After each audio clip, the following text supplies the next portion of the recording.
Energy na ba ang lahat? Lagi-lagi! Chismis! Dabaglita! Same, pero iba! Kayo patuloy pa rin mong nakatutok at nakikinig sa number 106.7 Energy FM. Ang tawag mong sabihin radyo. Sabihin mo, o, diba? Siyempre sa mga kabubukas pa lamang ng kanilang mga radyo at nakatutok pa rin sa Energy FM. Ako po si Kapitana Sisa. At ako naman yung Tita Cora. At kami na ang Baklitas! Woo! Woo! O, diba? Na nakakaloka. Uy, babatiin ko to dahil kaninang umaga nandyan ako sa Mandaluyong, Mare. Anong ginawa mo doon, At Mare? may malaking karinderya dyan na may radyo. Pinakialaman ko. Sorry. Sabi ko, babatiin ko kayo, promise. Kaya ito, nagpadala sila ng listahan. Batiin natin ang mga tindera dyan sa Palumo Eatery. Sina Mabel, Baby Ann, Ate Vicky, Rodel, Ding, and Jello. Ayan, Palumo Eatery. Oy! Naku. Hello sa inyo. Di ba naniwala na kayo? Sabi ko naman sa inyo, announcer talaga ako. Oh. Di ba? Baka akala nila kasi kanina, nanghingi ako ng tutong tsaka sabaw. Yung buraot sa mga karinderya. May tutong po kayo tsaka sabaw. Aga-aga, minamalas mo. Hello po sa inyo. Ayan, isang napakalaking karinderya sa likod nung dyan sa may likod ng Mercury Drugstore, dyan sa may Libertad, Mandaluyong City. Oy, Mari, batiin lang din natin ang mga papadrivers ngayon na panay ang palatik ng direct. Ganon ang ganon. Kasi ang traffic. Hindi ba yun? Ano ba yung tawag doon? Hindi palatik eh. Ano ba tawag doon? Ano yun? Yung ganon ang ganon. Talak? Ano? Hindi. Palatak? Hindi, oo. Hindi. Anong takatak? Yosi may yun. term yun. Oo, basta yung mga... Oo, ganon. na akala mo kasalanan mo talagang binok mo sila. Diba? Minsan, matatanong mo na rin yung Grab driver kung, Kuya, kasalanan ko ba? Sorry, Kuya. Natanggap mo yung yung booking. Oo. Tapos sa traffic, diba? Wala pero, diba, dahil umuulan ngayon, diba? Para sa ating mga panggang riders din, saludo ko sa mga patuloy na naghahanap buhay. Correct. Na, alam mo yun, binabagtas kahit pa yung malakas na ambon. Pero para lang makapaghanap buhay, para kumita ng konti, para mauwi sa kanilang pamilya. Saludo po ako sa inyong lahat at mag-iingat po kayo. At kaya naman, Mare, kaagapay sa pagprotekta ng kalusugan natin ang MX3. True, hindi ba? Na nakakaloka yan. Pero eto, hindi magiging kaagapay ng lahat. Ano ba yan, Mare? Dahil ikinawindang ng lahat, Mare. Alin? Ng sanlibutan. Sanlibutan! Nakakaloka kasi nung isang araw lamang, hindi ba, na dahil lamang sa isang t-shirt o jersey, sumambulat sa mundong ibabaw. Ang lihim na pinakatatago-tago pala ng itinitingala at nirerespeto na master rapper na si Francis Magalona. Anong sikreto ito? Dahil nga sa paglantad ng kanyang tinatawag na pangalawang pamilya. Diba? Na nakakaloka. Oo. Na dahil lamang sa isang jersey na ito, Mare, ayan, si Abigail Rail, or Rait ba ito? Rail yan. Ay talaga nga naman naikuwento na isinambulat na ang buong katotohanan tungkol sa kanyang anak na sinasabi niya nga, alam mo yun, love child nila ni Francis Magalona na may pangalang Gail Francesca. Tinatawag din siyang baby girl, di ba? Diba? Na kung saan nga naman, Mare, ayan, ikinuwento nitong si Abigail Rahil na sinasabi nga niya na it's about time na ma-recognize sila. Pero ito nga yung kinawindang nila. Anong kinawindang, Mare? Kasi, hindi ba, kinikwento niya dahil doon sa isang vlog na ito na, alam mo yun, sinasabi din ng mga tao ngayon na parang it's so insensitive na para i-feature doon sa vlog na yun yung story behind dito na matagal itinago. Kung mga pirinotektahan, diba? Itinago sa baul na wala na sanang makaalam at wala nang umusbong. Dahil nagsimula yata yung kanilang relasyon noong 2007, way back pa, na kung saan nga naman na pumutok na rin yung may mga issue tungkol nga dito sa pagkakaroon ng ibang babae ni Francis Magalona. Kaya lang, hindi ba dahil nga sa pagprotekta ng Tape Incorporated dati, dati pa sa mga legit Dabar Cats, ay pina-news blackout ito at hindi na muling, alam mo yun, pinag-chismisan Hindi sa na nag-surface. public. Oo. Oh. Na kumbaga, parang pinagtataka ng mga tao ngayon, Mare, ang katanungan, anong motibo? Kasi kinikwento mo doon sa vlog kung saan furniture cut, ibinenta mo yung damit ng iyong, alam mo yun, nakarelasyon sa halagang 500,000. Diba? Na parang bang, teka sandali, sabi mo 15 years naman kang nanahimik. Eh why now are you speaking? Diba? Na parang yun yung tanong ng mga tao ngayon na anong motibo? Ay. Tapos kung papanoorin, Mari, at the end of the vlog, ang motibo pala is because yung daughter pala is papasok sa showbiz. Correct. Diba? Oo. Papasok pala sa showbiz. Bakit kailangan buhayin natin yung matagal nang nananahimik? Diba? Na kung tutuusin, oo, diba? Parang, teka ha, diba? Alam ng tao na very clean, tinitingalan, nire-respeto ang isang Francis Magalona na bakit hindi nyo man lang nabinigyan din ng respeto yung yumaon na. Diba? Na kaakibat dun sa kinikwento din, itong si Abigail, is para bang sabi nga niya na nahimik siya, kumbaga tinanggap niya sa sarili niya yung kanilang sitwasyon dahil nga nung time na yon may sakit na si Francis Magalona. At syempre nung time na lalo pa nung yumaon na, nung 2009, diba? Ngayon pinagtataka ng mga tao, 15 years ago, tumahimik ka na. Tapos gagamitin mo itong avenue na ito, yung memorabilia na meron ka, dahil lang para maging gateway ng anak mo na makapasok sa showbiz. Yun yung mga question ngayon ng mga tao. Ay, Mare, may chika ako dyan. Ano? May nasagap ako. Kasi itong Pinoy Pawn Shop na hinuhost nga nitong si... wag na tayo magbanggit. Boss Kineso. Yung vlogger na yun na nag-feature. Ano to, Mare? Dito sumikat din yung vlog memorabilia. niya. Hindi.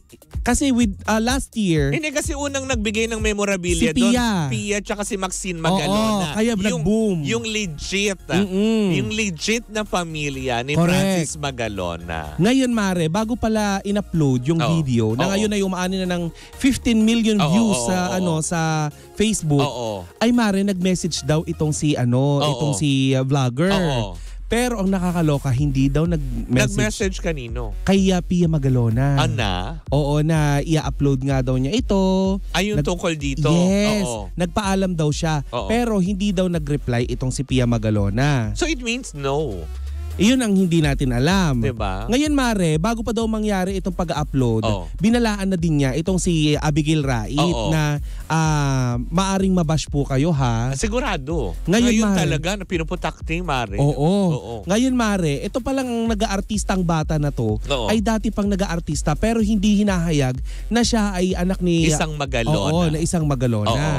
Kasi kagaya nga ng sinasabi mo, pinagtatakpan. Oo. Maski pa paano ay pinagtatakpan upang nang sa ganun ay hindi mag-create ng iskandalo. Oo, kasi 2009, Mare, nung pumutok talaga ito yung tukol nga dito sa pagkakaroon ng ibang babae. Dahil yung mga panahon na ito, from 2008, pumitik na itong balitang ito way back pa, na nagkaroon sila ng problema ni Pia.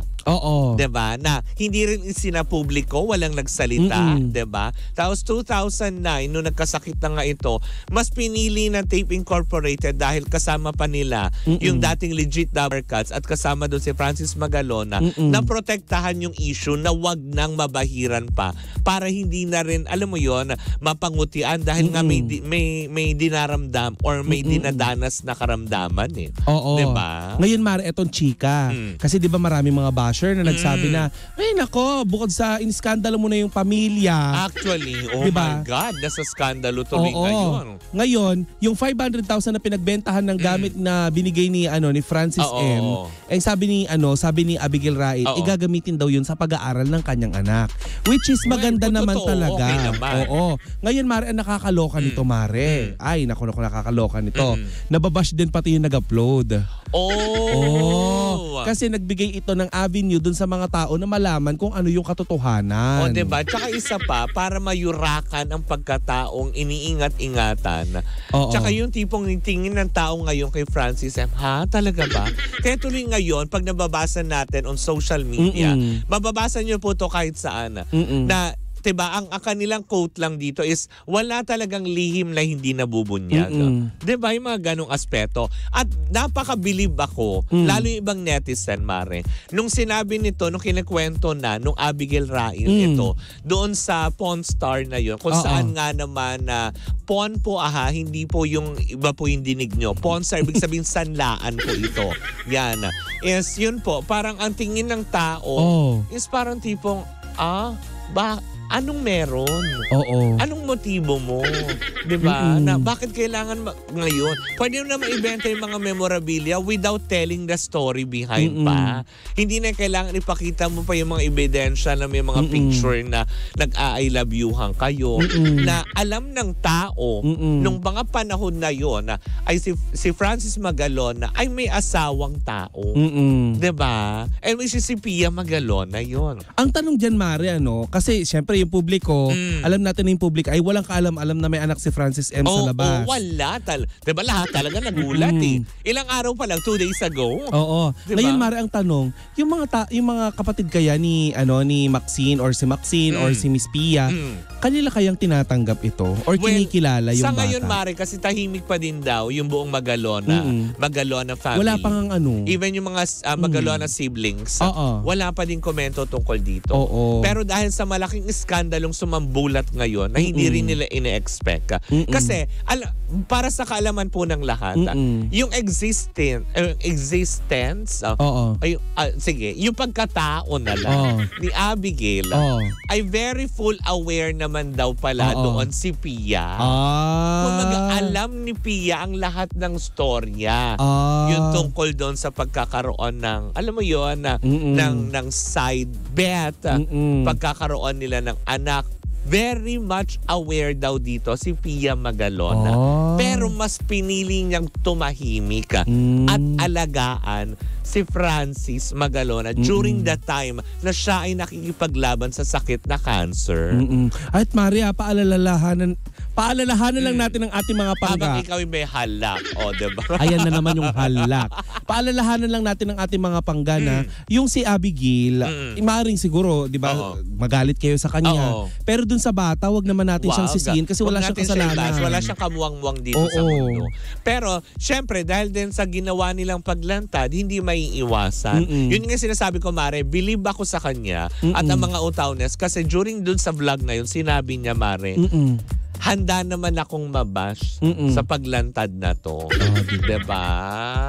So parang tuloy ang tanong lang mga tao, Mare, anong motibo mo? Pero Mare, kung publicity ang hinahanap niya, good move yun. Diba? Sikat na sikat sila ngayon. Well, actually, diba? Alam mo naman sa showbiz, Mare, correct, good or bad, pero still publicity. Syempre, ang tanong lang dito, Mare, kakayanin nyo ba yung aabutin yung mga salita ngayon sa mga tao, especially ngayon? Diba? Kasi for sure, malinis ang intention nyo. Pero hindi lahat maiintindihan yun, Mare. Lalo dun sa malamang, kung yung bata is papasok sa showbiz, diba? Tapos may mga social media platforms. Mare, alam mo naman ng tao. Alam mo naman din ng bashers. Diba? Pupuntaktihin siya doon. Ngayon, Mare, eto pa kaabang-abang. Malamang, kapag pumasok ito sa showbiz, maikukumpara yung acting niya sa acting ng ate niya na si Correct. Halos lahat naman din ng tao. Diba? At saka halos lahat na nakapanood, Mare. Hawig na hawig siya ni Maxine Magalona. Maganda yung bata, diba? Mare. Maganda talaga. Hindi putyo-putyo yung pes ng bata. Hindi may kakaila, Mare, na anak nga siya na nag-iisang legendary na Francis Magalona. Pero siguro yung timing lang siguro. Siguro mali. Kasi 'di ba na sana okay lang na binenta na lang yung memorabilia, hindi na lang nagkwento. O kaya sana behind the camera na lang kwento kung bakit nagkaroon siya ng ganito, ganyan, 'di ba? Ikaw ba, Mare, kung ikaw ang tatanungin, may tamang avenue ba kung saan pwedeng umamin o lumantad? Hindi ko rin naman masasabi. Baka siguro for the longest time, matagal nang iniipon din ni Abigail to. Pero gaya nga ng sinabi ng ilan natin mga nakausap, very much aware naman si Pia sa existence nila. Oo. 'Di ba? Na tipong, alam mo yon yung tungkol din kay Gail Francesca, alam din naman ni Pia yung tungkol dyan. Pero mas pinili nga niyang tumahimik na lamang para din siguro maprotektahan din yung kanyang mga anak na sina Maxine, sina Elmo, and the rest of the gang. Kasi Mare, ang reputasyon nila ay diba? Perfect family. Oo. Tapos parang eto, sumambulat. Kaya talagang kinagimbal ng lahat. Well, kung saan man nahahantong itong story na ito, papakatutukan dahil abangan for sure, natin yung sasabihin may mga ni Tia. sangay-sangay pa rin yan. Oo. Diba? At syempre, antayin pa rin natin ang reaksyon ng pamilya Magalona tungkol sa paglantad nga ng ikalawang pamilya ng iniidolo ng lahat na si Francis Magalona. At saka sa pamilyang Magalona bukas po ang aming programa kung gusto niyo magbigay ng inyong ng inyong mga opinion, ng inyong saloobin tungkol dito sa lumalabas para maklaruhan din ng lahat. Correct. Diba? Well, in the meantime, ako po muli si Kapitana Sisa. At ako naman ang hindi nakapag-ayos masyado na si Tita Cora. Di ba halata? O diba? Lipstick lang. Correct. At kami pa rin ang Baklitas! Woo! Woo! At tuloy-tuloy pa rin po ang ating tugtugan. Siyempre dito po lamang yan sa number 106.7 Energy FM. Ang tawag mong sabihin radyo. Sabihin mo!